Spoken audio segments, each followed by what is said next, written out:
Welcome to Hoistery on Air. Again, this is the fifth one of these. Season 1, Episode 5. Starting to hit my stride, I think. So we'll see how this works out. So here's what we got. Today's show. Rod on the right, David French continuing his leftward shift. A few notes on Arctic frost, Biden's dementia, and media notes. So let's start out with this. Tucker Carlson, I want to say 15 years ago, would absolutely rip to shreds the Tucker Carlson of today. We got a problem on the political right. We got a problem with anti-Semitism. We got a problem with pro-dictators, Tucker Carlson did what can best be described as a tongue bath with Vladimir Putin. He sucks up to the Qataris. They pay him hundreds of thousands of dollars a year. He probably should be registered under the Foreign Agents Registration Act. And then earlier this week, he went on air on his show to talk with Nick Fuentes. Nick Fuentes is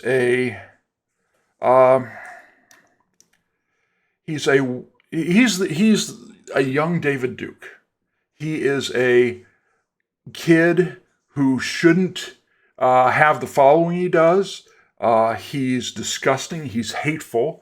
And Tucker Carlson had an interview, and did he push back in this interview? Did he challenge Nick Fuentes? No, he did the same thing. Oh, this is wonderful. Anyways, so National Review has an editorial on this. Fuentes has engaged in Holocaust denial. He called Adolf Hitler really effing cool and said that if his movement gained power, it would execute perfidious Jews. National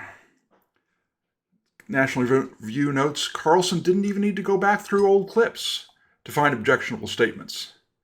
In his appearance, Fuentes stated that the big challenge to unifying the country against tribal interests was organized Jewry in America.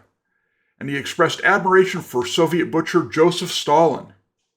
No pushback. They note, can't be said that Carlson's interviewing style is simply to let his guests speak. In June, Carlson held a combative interview with Senator Ted Cruz that descended into an extended shouting match. Why? Because Cruz supports Israel. As most conservatives should. From practical standpoint, they are the only democracy in the Middle East. They are our friend.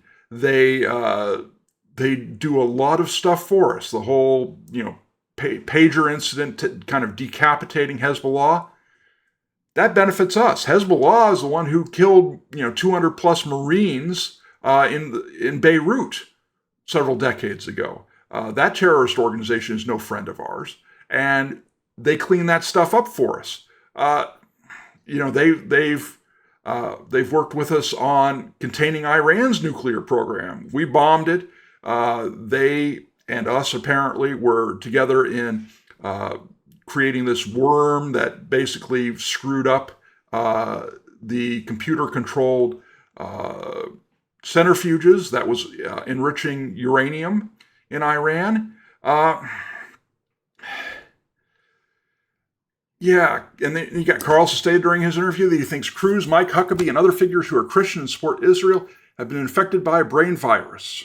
About these Christian Zionists, he said, I dislike them more than anybody because it's Christian heresy and I'm offended by that as a Christian. Bolshevik storytelling.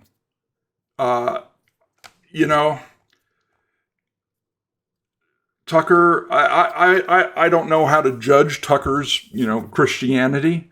But the whole idea that we should be siding with Qatar or Qatar or whatever you want to call them, and Putin and this stuff, and that people supporting Jews in the Holy Land are it's a heresy. He needs to read his Bible a bit more, and not the Nick Fuentes garbage version. Now that Charlie Kirk's gone, Tucker Carlson is like the number one speaker with Turning Point USA. That should change. That needs to stop. He shouldn't have been invited. He shouldn't have been invited to speak at Kirk's memorial service. Tucker Carlson is not what conservatism should be going forward. It's not even MAGA. Donald Trump is a bigger supporter of Israel than Tucker Carlson. Certainly, Fuentes wins. I think Trump had dinner with Fuentes like 4 or 5 years ago, maybe not that long. But Fuentes was, we got to, my job is to stop Trump from getting elected. Well, that didn't succeed. But Trump's been probably the most pro-Israel president in our history.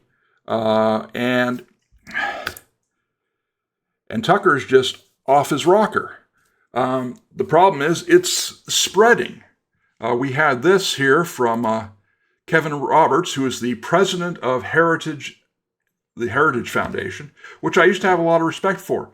I thought that they were, right on a lot of things.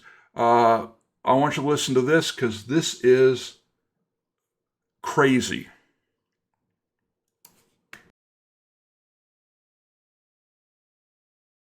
I'll have more to say on this in the coming days, but today I want to be clear about one thing. Christians can critique the state of Israel without being anti-Semitic. And of course, anti-Semitism should be condemned. My loyalty as a Christian and as an American is to Christ first and to America always. When it serves the interests of the United States to cooperate with Israel and other allies, we should do so, with partnerships on security, intelligence, and technology. But when it doesn't, conservatives should feel no obligation to reflexively support any foreign government, no matter how loud the pressure becomes from the globalist class or from their mouthpieces in Washington. The Heritage Foundation didn't become the intellectual backbone of the conservative movement by canceling our own people or policing the consciences of Christians. And we won't start doing that now. We don't take direction from comments on X, though we are grateful for the robust free speech debate. We also don't take direction from members or donors, though we are inherently grateful for their support. And we're adding more every day.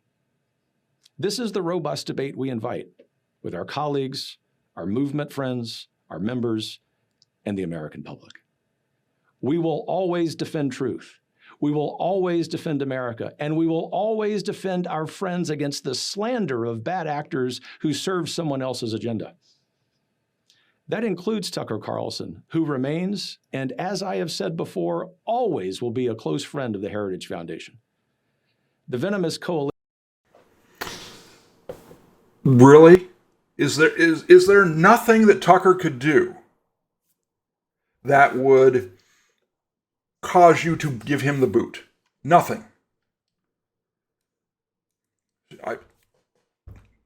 You're always going to support him. Really? How far off the deep end does he have to go? And here we get, I've never been part of this before, but I get to be part of the venomous coalition. Attacking him or sowing division. Their attempt to cancel him will fail. Most importantly, the American people expect us to be focusing on our political adversaries on the left, not attacking our friends on the right. I disagree with, and even abhor, things that Nick Fuentes says. But canceling him is not the answer either. When we disagree with a person's thoughts and opinions, we challenge those ideas in debate. And we have seen success in. Here's the thing. Tucker got him on for a couple hours. He didn't challenge him. I pointed out that Atlantic article the other day regarding the Maine Senate candidate, Graham Plattner, who had the Totenkopf tattoo on his chest. Nazi tattoo. And the Atlantic article was, how big does the tent need to be? I'm all for a big tent. I'm all for, allying with people who are on my side politically 51% of the time. But not Nazis, not Stalin lovers, not people who want to assassinate perfidious Jews when they get in power. There's a limit to the size of the tent. And that's all there is to it. This is, the idea, we're canceling him. Well, I don't want the government to cut off his access. I don't want YouTube to cut off his access. But I think that we should be making an effort to marginalize him.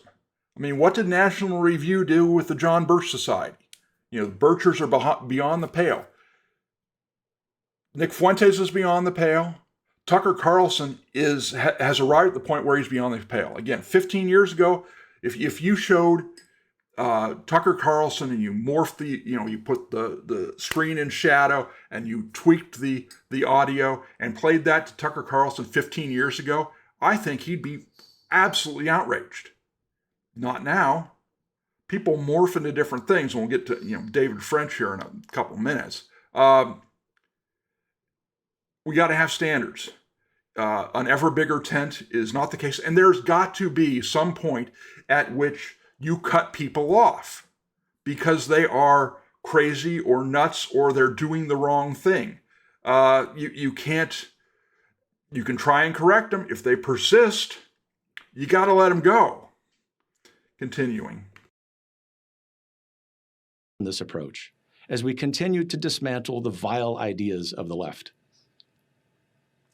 As my friend Vice President Vance said last night, what I am not okay with is any country coming before the interest of American citizens, and it is important for all of us, assuming we are American citizens, to put the interest of our own country first. That's where our allegiance lies, and that's where it will stay.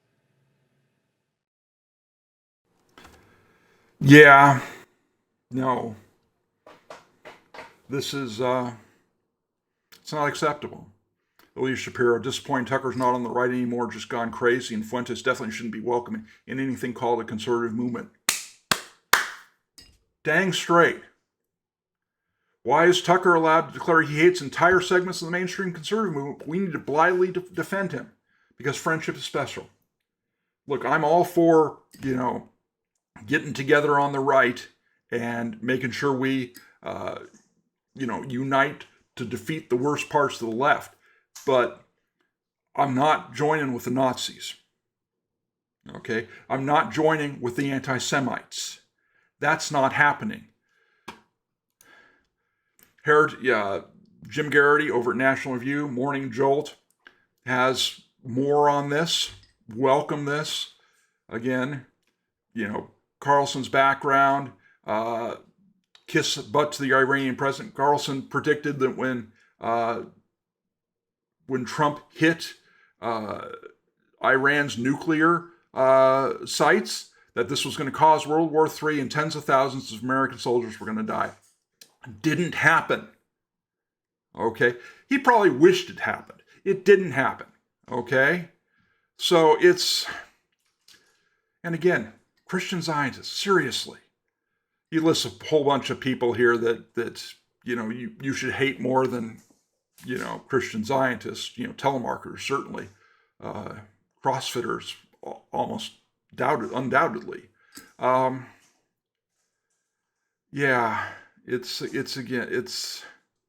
No, this is wrong.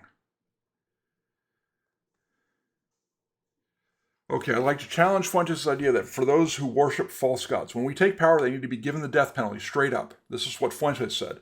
I'm far more concerned about that than non-white people or mass migration. These people that are meeting with demons and engaging in this sort of witchcraft and stuff, and these people suppressing the name of Christ and suppressing Christianity, they must be absolutely annihilated when we take power. We need to put a crucifix in every home, in every room, in every school, in every government office to signal Christ's reign over our country. This is God's country. That's not how this country works. And that's not how Christianity works. Christianity isn't about shoving this stuff down people's throats, whether they believe or not. Nick Fuentes shows no signs of being a Christian. By your fruit you will know them. He ain't got no fruit. Not fruit you can eat, it's poison.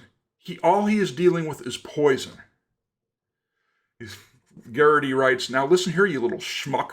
The country is run on religious freedom from the start, including separation of church and state. And the moment you start strong-arming people and forcing them to follow Christ or face bodily harm, the first guy who will tell you to knock it off is Jesus Christ. He's right. And Heritage Foundation's Kevin Roberts, you think this twerp is somebody that serious thinkers of the modern right should spend a lot of time engaging with? No. No, this is insane.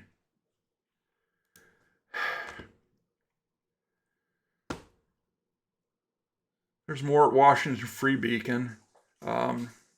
27, Fuentes is a 27-year-old Hitler and Stalin supporter. The guy's disgusting. You shouldn't, I wouldn't platform him even if it was to wipe the floor with him. Seriously. Will Chamberlain over on X, with regard to the heritage statement, this statement sucks and is traceable to a single sentence. The venomous coalition attacking Tucker are sowing division. Here I am sowing division because I'm going to divide it. I don't want those guys here. Okay? The coalition didn't have a chummy-friendly podcast with a guy who's talked about giving the death penalty to perfidious Jews and remarked themselves that they despise Christian Zionists. That was Tucker. As I've discussed in previous posts, I can think of few things more divisive than that. This is simply a gratuitous insult to right-wing Jews and right-wing supporters of Israel of all stripes. There isn't a coalition of people attacking Tucker out of nowhere. Just a bunch of normal right-wingers who are rightly outraged by Tucker's own insults. Nothing about rejecting cancel culture or even defending heritage continuing to associate with Tucker required calling fellow conservatives venomous. Yeah. I hate to say this guy is leading Heritage Foundation. You take pride in not listening to donors or supporters. Well, you'll have fewer of them to listen to. Okay? This is just foolish. There is no reason to try and capture that audience. One of the research fellows at Heritage, if you look at the retweets, a lot of people have been retweeting this. Nazis are bad. Should go without saying. It really should go without saying. But that's what you got to deal with. Not sure what to say. Not sure what to tell you. You're not going to get me supporting Nick Fuentes. You're not going to get me trying to ally with Nick Fuentes or Tucker Carlson for that matter. They used to be, Carlson used to be on the right. He's gone. He's left it. He's joined some, who knows how to best describe him. But it's not the conservatism that I grew up with or signed on for a long time ago. Moving along. David French, former writer for National Review. Then he went on to not the Bulwark, the Dispatch, Jonah Goldberg's new kind of anti-never Trump anti-Trump publication. I never voted for Trump, not a single time. But I can look at him and say he does some good things, he does some bad things. And I can judge those two things without taking the view that everything he says is bad or everything he says is as if it had been come down on tablets. So inscribed by God. There's a middle. You can walk through the middle. Thanks for watching. Please remember to like and subscribe and tell your friends about it. Thank you for coming here and joining me on Hoy Story On Air.